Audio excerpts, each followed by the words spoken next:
الحمد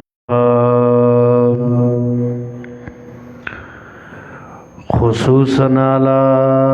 سيد الرسل وخاتم الأنبياء وعلى في جنات يتساءلون عن المجرمين ما سلككم في سقر قالوا لم نكن من المصلين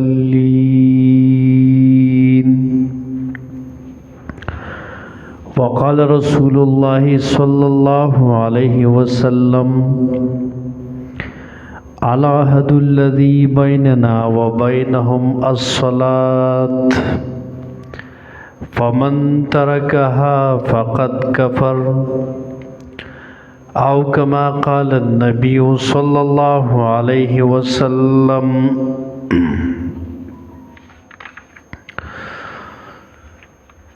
عزتمند و محترمو ستاسو مخی ته د قرآن کریم د 9 پارې د سورة المدثر آیاتونه مبارک تلاوت شو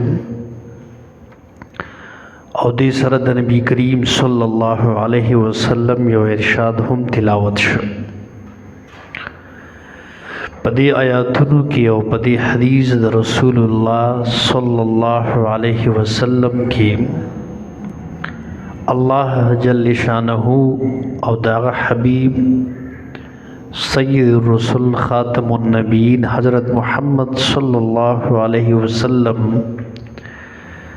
مونږ ته د مانځه اهمیت بیانوي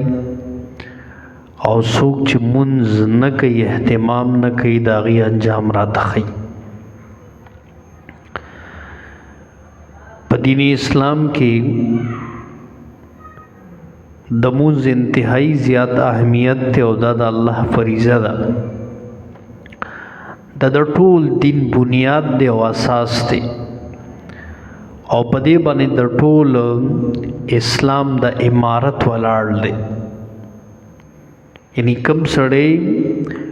چې هغه د مونځ خیال نه ساتي د مونځ پابندي نه کوي نو د اسلام امارت نړۍ لګیا دی او د دې ادایګۍ سره مسلمان بنده ته بېشمېره فایدې حاصلېږي او اخروی نعمتونو وعده د سره الله دغه حبیب کړی ده. خو بل طرف ته کم خلک چې د دې فریضې نه غفلت کوي په دې کې کوتاهي کوي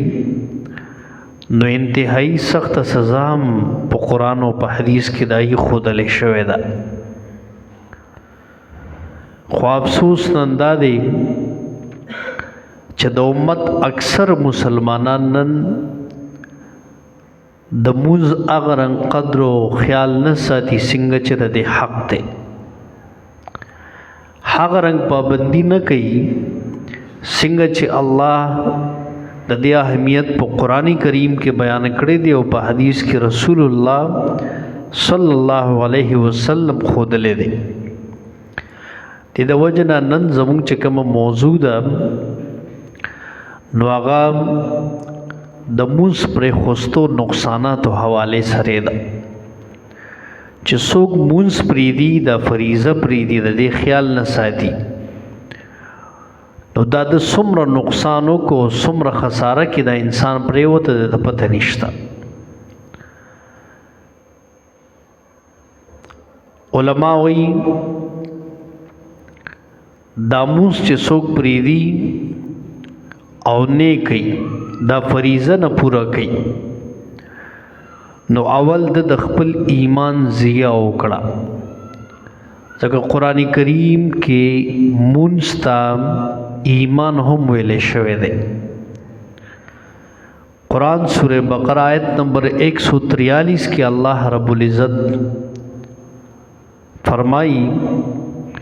وما كان الله ليضيع ایمانکم ان اللہ بالناس لرؤوف الرحیم.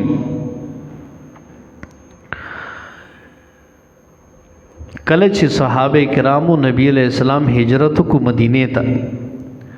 ناول قبله بیت المقدس و نو دی بیت المقدس ته عبادتونه کول نو مدینه کې 14 میاشتې د عبادت بیت المقدس طرف ته شو چې په دې کې حکم د تحویل د قبله راغی چې تاسو قبله بدله شو اوس بیت الله ته مونږ کوي نو سوال راغی دا مونږ چې 14 میاشتې دغلته بیت المقدس ته عبادت کړې د دې بسی نو الله وی وما کان الله لیضیع ایمانکم الله نه دی چې تاسو ایمانی نه ضایع کی او بشک الله په خلکو باندې ډېر شفقت کوونکی او رحم کوونکی دی نو دلته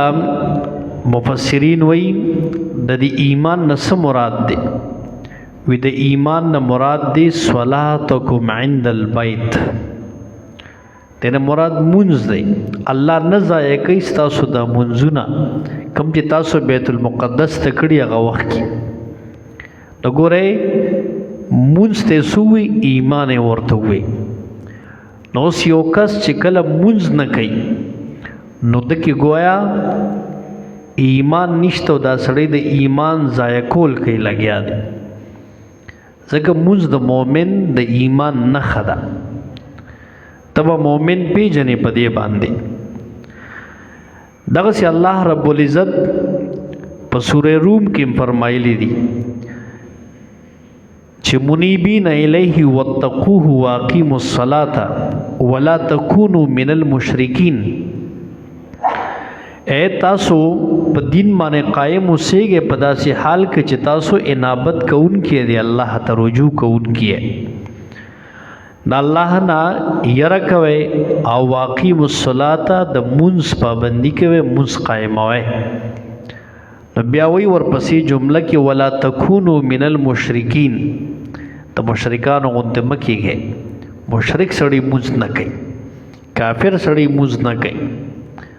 مؤمن چې ایمان والا دی مسلمان چې اسلام یې منلې دی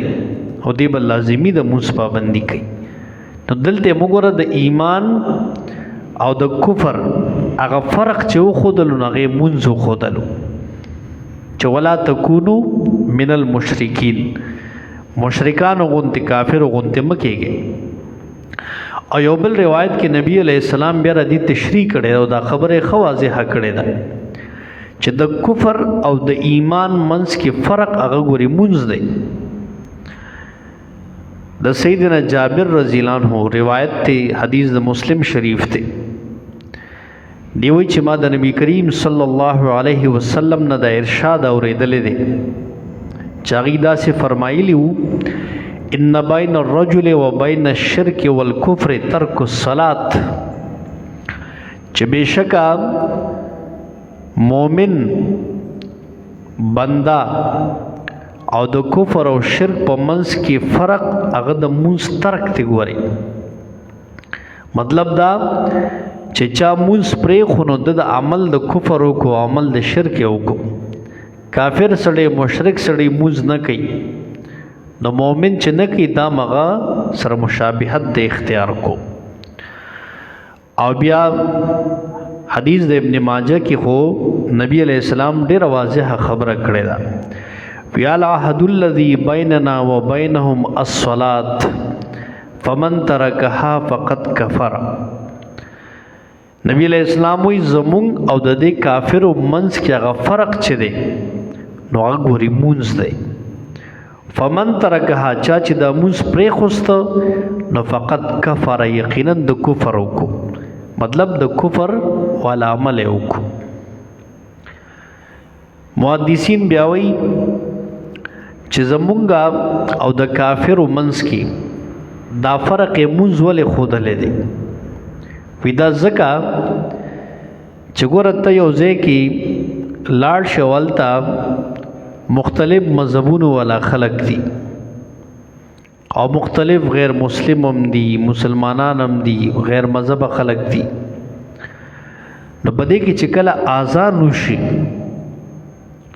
نو دا غیر مذهب خلق به مانځ ته نه پاسي دی بټول ناس دي خو مومن بنده چې د اذان आवाज ووري نو دی بو یلک او دس کوم د مونږ وخت شو دی به پاسي نو خلک به و پیژني چې دا سړی مومن دی دا مسلمان دی او دا نور چې پانسیدل نو مطلب دا چې دا مسلمانان نه دي نو ګوره د کفر او د ایمان په منځ کې چې واضح فرق دی امونځ دی ګوره نو مونځ په هیڅ حال کې به نه پرېږدي نو دا د ایمان زیاده چې څوک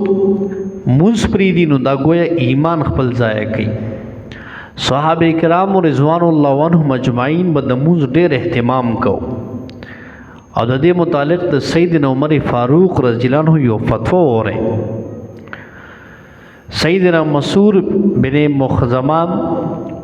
رضی الله عنه بیانوي چې دی وی زه د عمر فاروق رضی الله عنه خوا ته لاړم په شپه باندې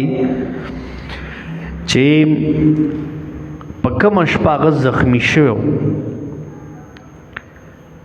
نوی د سحر موس ټایم د پراغې نو یې ماغه پاسو چې حضرت د سحر موس ټایم شو نو عمر فاروق رضی الله عنه سره د زخمونو پاسې دو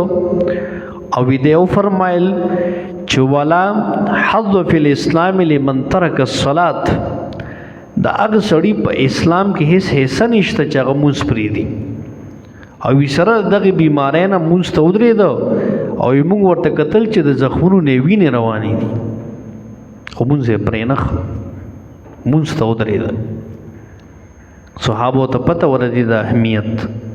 هغوی په قرآن او سنت باندې ګهره نظر لرلو هغوی ته د دې فایدې هم پته وه او د دې د نه کولو نقصانات هم ورته مخې ته نن مونږ غافله یو مونږ ته بعض اوقات خپل یو دنیاوي کار هغه دومره ګران شي چې مونږ ته رجمې مونځ پرېږدو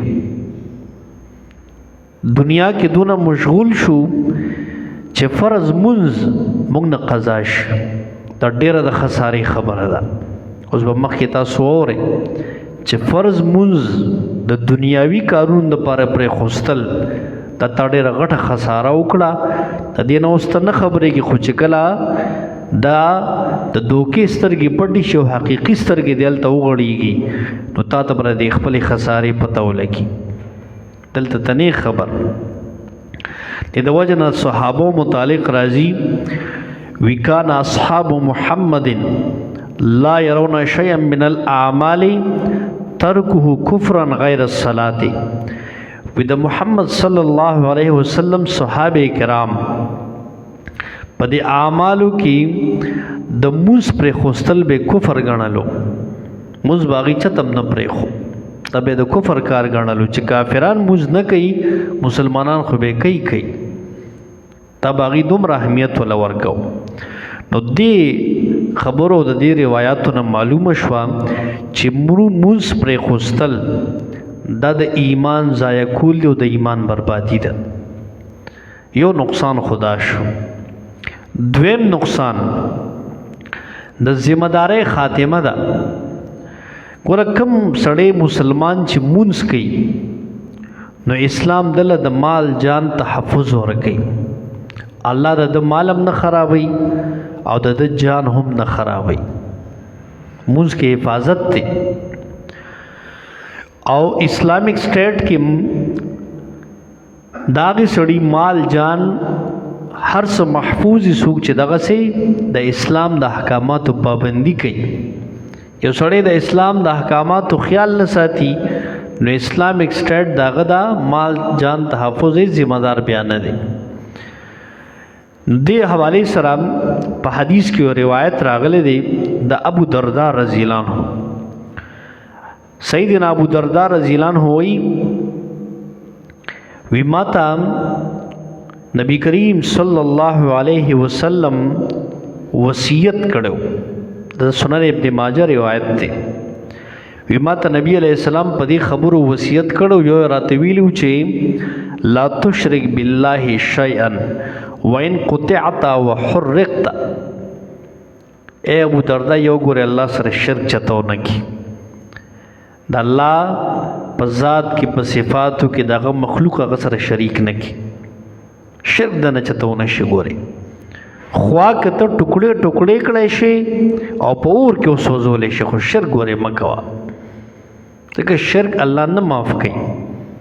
قرآن کې الله 2 ځله د آیات ذکر کړی دی په سورې نساء کې چې ان الله لا یغفر ان یشرک به ویغفر ما دون ذلک لمن یشاء الله وی چا چې شرک کو شرک سره دنیا نه لاړو دا زه نه بخم او د شرک نه علاوه چې نور چا څومره ګناهونه کړي کو زه وغواړم نو معافي به ورته وکړم شرک ناقابل معافي دی او شرک څه ته وایي الله سره په ذات کې په صفاتو کې په افعالو کې غیر الله شریک ول غیر الله خوا که هر څوک د الله نه علاوه تا د الله یو صفت راواغست هغه له دې ومنلو تا الله سره دغه مخلوق په یو کار کې شریک کو ته الله هم کې خو فلان کې سیب هم کوي لکه مشرکانو د مکې با د بوتانو حواله سره د عقیده لرله دغه سه نیکان بزرگان چې کوم وفات شو دغه متعلق پیداوي چې دا الله سره نعوذ بالله صداران دي نو دغه متعلق پیداوي نو د شرک ته نو ابو دردار رضی الله عنه ماته وی نبی علیہ السلام ماته وی خوا کته ټوکړې ټوکړې شي او پور کې وسوځول شي خو شرک الله سره مکو یو دا وصیت ماته کړو دویم راته دا وصیت کړو ولا تترک صلاه مکتوبه متعمدا چرته ګوري فرض موز قصدن پرې نه دی چرته ګوري په جون کې قصدن د فرض موز خطا نشي دا پرې نه دی ګوري ولی فمن ترکها متعمدا فقد برئت منه الذمه زکه چې چا قصدن فرض موز پرې خو بلا شرعي عذر نوی دا سړی د الله د ذمه او د اسلام د ذمه نه وته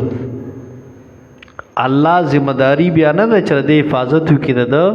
جان بچو کړي د مال بچو کړي نوی چرتا موز پرې نه دی ورنه ذمت باندې د اسلام اوچتش الله به بیا اغرنګ حفاظت نه کوي قصدن فرض موز پرې نه دی او درې مې راتوي ولا تشرب الخمر چته شراب ونسکی زکه دا حرام دی او فانها مفتاح كل شر شراب د هر برای جړل شراب چې د خلی تکړل نشه شوي حرام دی وکړل نو تا کې به هر ګناه د ناراضي ته د ټولو برایانو جړل دی چتا شراب ونسکی ګوري ادارت نبی علیہ السلام ویلو دا وصیتونه ماته کړو چې په دې خبرو عملو کنه یو زموږ موضوع سره متعلق دا فرض مونږ دی چې مونږ دنا قصدن چې د ګوري خطا نشي او لاړ نشي دغه شان یو بل روایت کې راځي نبی کریم صلی الله علیه وسلم د مانزه دومره اهمیت بیان کړی دی چې دا کم خلق منز نه کوي یا جمعات ته ناراضي جملا نو حدیث کې راځي نبی علیہ السلام فرمایي په هغه ذات مې د قسمی چې د چا پلاس کې زما ساده وی زما دا اراده ده چې زه خشاک راغون کما او بیا اذان د ورکول حکم کم یو سړی تا او بیا یو کس تویم چې جمع د مخې شته مونځ کوا او زلاړ شم دای خلکو کورونو ته چې هغه مونځونو ته حاضری نه کوي او دغه کورونو زو سوزو سخت خبره نبی علیہ السلام کړی دا یعنی کم خلک چې مونځ نه کوي په کورونو کې ناشته جمعات ته ناراضي نو ویزویم چې یو کس تویم ته اذان وکړو بل تویم چې شابه ته مخې شه مونځ کوه او زه راځم خشاک می جمع کړي یو اسم ور دي خلکو د کورونو سوزو چې دا مونږ نه کوي نو ګور د الله د ذمہ دارۍ نه بتوزي او ذمہ داری او ذمہ بستا ختم شي کته چرته مونږ نه کې دا دویم نقصان دی دریم نقصان مونږ نه کول قصدن تر کول او پر خوستل دا ستا د اهل و عیال، ستا د عمل او ستا د مال بربادي ده. موز چې پرېږدې نو اهل و عیال ته به نقصانات رسی، مال به تباه کېږي، نقصانونه به کې. او دا نبی کریم صلی الله علیه وسلم فرمایلی دي. حدیث کې راځي د مازدیګر د مونځ حوالې سره سیدنا ابن عمر رضی اللہ عنہما دا روایت نقل کئی وی نبی کریم صلی اللہ علیہ وسلم فرمائے دی الذی تفوته صلاة العصر فکأنما اتر اہلہ ومالہ. وی کم سڑی نه چې د مازدیګر مونځ فوت شو، قضا شو، بغیر شریعو زره دنه د مونځ خطا شلاړ دونک، نو وی گویا دا سړی دومره غټ نقصان د اٹھاو کو چې د اهل و عیال او مال ټول لوټاو شو. لکه چې تا نه څوک اهل و عیال، بچی، کوروالا هر څه د نه واخلي او مال او دولت هر څه د نه واخلي او تا ډاګه په ډاګه پرېږدي، ته دومره غټ نقصان وکړو. صرف د مازدیګر مونځ باره کې دا حدیث دی. دا چې څوک پنځه واړه وخته مونځ کوتاهیا نه کوي، د هغه خو بس ټول غرق په غرق دی. نو نبی علیہ السلام وایي د دې خیال ساتي او دا مونځ نه ولې خلک غافل شي. نو وی دوه سبب دي محدثین وایي. دا مونځ چې خلک ضایع کوي اکثر د دوه شیزونو د وجې نه. یو اهل و عیال کې دی مشغول ای، خزو بچو سره اکثر دی مشغول شي، نو دنه موس خطا شي لاړ شي، چته چکر وخی، چته باری ایستی، د موس ټیم یې ته یاد نی، نو دنه موس لاړ شي. دویم نمبر د مال او دولت د کمای د لالچ په وجه د موس خطا کیږي. ستا دکان نگاګ د تولاړ دی د مانځ ټیم دی، تګ گاڑی چلے سورلے رہتا ولاړ د مانځ ټیم دی. دا چې علی هذا القیاس تب دفتر کې ملازمت کې کار د پروت ته د مونږ ټیم راغی، نو دغه ته اوسته امتحان شروع شو. که دغه ټیم تا دا کار پرې خو د الله عبادت ته متوجه شو، نو ته مؤمن یې، تا خپل اهل و عیال مال محفوظ کړل. خو که تا خپل کار ته توجه ورکړه او د الله کار دی روستو کو، نو تا خپل اهل و عیال ارسه برباد کړ. دا دوه سبب دي. ته دې د وجه نه خلک مونځ کې تاخیر کوي یا ضیاع کوي، وي زمړه بعد کې بګور اول دا کار ختمو. نو کار کې چې وخلی د دنیا پنځه خدا چې دا بیا څوک نه پریدي. بیا داسې خلک می چې مونځ ته هیرم شي چې مانه خو مونځ قضا شو در هیری. نو نبی علیہ السلام وایي چې مونځ دې پرېښو نو ستا اهل و عیال او مال برباد شو. او محدثین وایي وی ګورم د روایت کې چې کومه دا خبره شوې ده، د دې مثال داسې دی چې یو ډېر معتبر سړی تا ته ووایي چې هلکه د فلانکې لاره مزه دغلته موړ کې یو ډاکو ولاړ دی او د خلکو نه ګورې مال حال ورڅه اخلي، په دې لار چاته لاړ نه شي. نو موږ چرته هم په هغې لار نه ځو چې هلکه فلانکي سړی ویلي دلته ګورې ډاکوان ولاړي، مونږ لارې بدلو یریږو. خو چې مونږ ته نبی علیہ السلام ویلي دي چې هلکه مونځ د پرېښو نو ستا اهل و عیال او مال بربادي کې هغه مونږ نه منو. یو دنیاوي سړي په خبره اعتبار کوو او د رسول الله صلی الله علیه وسلم خبره باندې مونږه اعتبار نه کوو. دا زمونږ د ایمان کمزوري ده. نن دا حالات دي. مونځ اهمیت د ډېرو خلکو په نظر کې سني، کور کې باسي ناستي د جمع ټیم به جمع ولاړ شي، یا دنیاوي کار کې به مشغولي، دا نشي کولی چې هلکه دا کار یو 10 منټه ایثار کم او زه دا مونځ وکړم بیا راځم که نه. نو کار کې به د الله خیر او برکت هم واچوي او آسان به شي. څلورم نقصان د مانځه نه کولو هغه هلاکت او بربادي ده. کم سړی چې مونځ نه کوي یا قصدن قضا کوي او ترک کوي، نو هلاکت او بربادي د مقدر شي. قرآن کریم سورت معون کی اللہ رب العزت فرمائی چھے الذین هم عن صلاتهم ساهون فویل للمصلین ہلاکت تی د چا د پاره ته مزګزارو د پاره دا کم خلقو الذین هم عن صلاتهم ساهون چې د خپل منځ بارک به غفلت کو په دنیا کې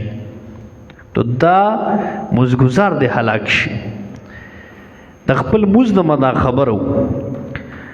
مصعب بن سعد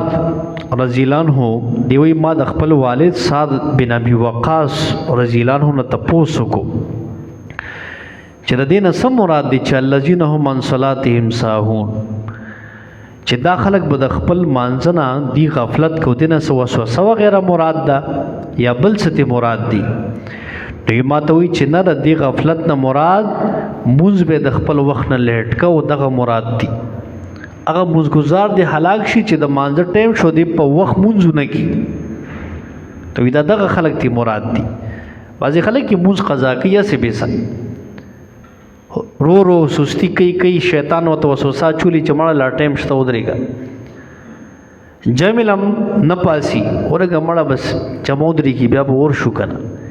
خلک یو 100 منټه مخ کې راشه کنه جمعات کې کینا ته الله ذکر وک استغفار وایا بیا جمع تا تکبیر اولا سره ودرېګا ته د دې خیال ډېر خلک نه ساتي نن سبا الله دې معافیو کې هر سړی بس پمنډه دی پمنډه دا سینه د عبادت حواله سره پمنډه دی نور خپل دنیاوی کارون له بلا ټیمونه دی وسره که غم خادر لاړ شي نو دوه ورځې پهل زیل تناستي باغې نه تنګيږي خو کو جمعه تلک پهل راغې بس دې تنګي بیا چوي ته جمع بکل کیږي کلک منټ وړې دی بیا غړې تم ګوري چې تا څنګه چللې امام تم ګوري تا زموږ د ایمان د کمزورۍ غ کیفیت دي تو ګوره دا د هلاکت او بربادۍ سبب دی چې موږ پر خوستل حدیث کې راځي سیدنا سمورہ ابن جندب رضی الله عنه دا روایت بیانوي دی وی د نبی علیہ السلام دا معمولو چې سحر موږ به کلو کو چم بوشونو صحابو نه به تپوس کو چې چا څه خوب لیدل دي کو نه دي خوبونه به خپل بیانول نو چې چا با خوب بیان ک نبی علیہ السلام بوله تعبیر ورک چې د تعبیر دی وی اورس د سحر موږ نه بعد دغه سي نبی کریم صلی الله علیه وسلم خپل خوب بیان ک چې ما خوب لیدل دي نوی صحابه ډېر په شوق کې شو چې پیغمبر څنګه خوب لیدلی دا به موږ ته بیانې نبی علیہ السلام ورته وی چې دا سیوا چې شپه کې مالا یو دو فرشتي رااله د پیغمبر خوب وحی وی دا حقیقتي وی مالا یو دو فرشتي رااله وی زه اوچت کړم او بویت لمام او وی نظاره راتو خله برا د مجرمانو دا سزاګانې راته خو مختلف نوی زمونږه روانو نوی په داسې یو سړي باندې تیر شو چې یو کس ته اوده دی سملولی دی او بل کس غټه تیږه راغستې ده او د دې بل سر لی راچی او دی چې څنګه راواچوي د هغه سر چکنی شو دا ګټه داسې لرې غورځېږي نو دا سړی واپس هغه خخته پسې ور رواني او دې چراره سي دی بیا روغ شوی او بیا ولا سر لدا غټه راځي ما چې دا حالات لیدل نو ما ته پوسو کو چې دا څوک دي دا کوم خلق دي نو ما ته وی فرشته چې اما الذي یتلا وراسه بالحجر فانه یاخذ القرآن فيرفضه وینام عن الصلاة المکتوبه دا خلق تی ستا په امت کې چې کم چا به قرآن یاد کو بیا به پرېخو تو قرآن خبر داری به ناغستا قرآن ویلو بیا ټپ کړو به نه وی اړه خلک وی کنه دی چې ما قرآن ختم کړی دی خو چرته تلاوت نه کوي چرته ترجمه د دې نیز د کی معنی مقصد باندې ځان نه پوي دی بس قرآن ټپ کی دی وی دا خلک دی او دا خلکو چې د فرض موز وخت په شدی بوده شو فرض موز به پاتې شو فرض موز وخت په د غفلت کو او بس غلې بچ ته پرې وته نو ګوره د موز پر خوستل په جهنم کې د عذابونه دی بیا دا وړه خبره نه ده په دنیا کې ستا د سر سکمات کی څومره درد او سو میاشتې ته تکلیف محسوسي او دا چې د سر چقنی کې مکمل دا وړه خبره نه ده جهنم ډېر سخت عذابونه دي موز کول لس شل منټم په دې نه لګي نن مونږه دې تم تیار نه یو موز وخت وي او اسی به سمون غفلت کو مونږ نه لاړ شي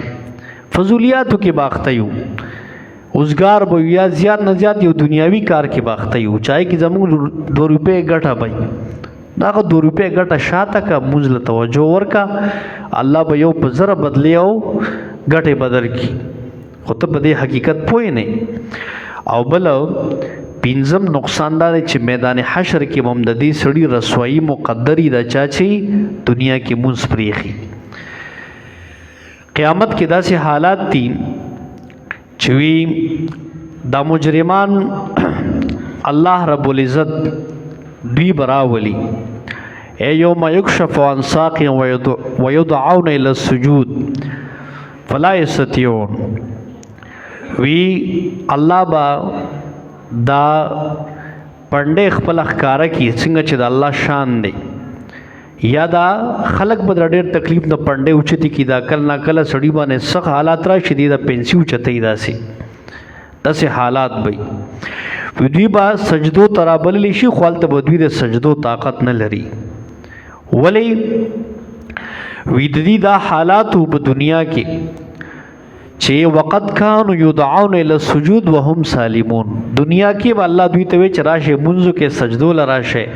دی بخر او غرمټ خو سجده به نه کوله نو الله به الته د سجدي توفیق والی نو دی به سجده لګولې نشي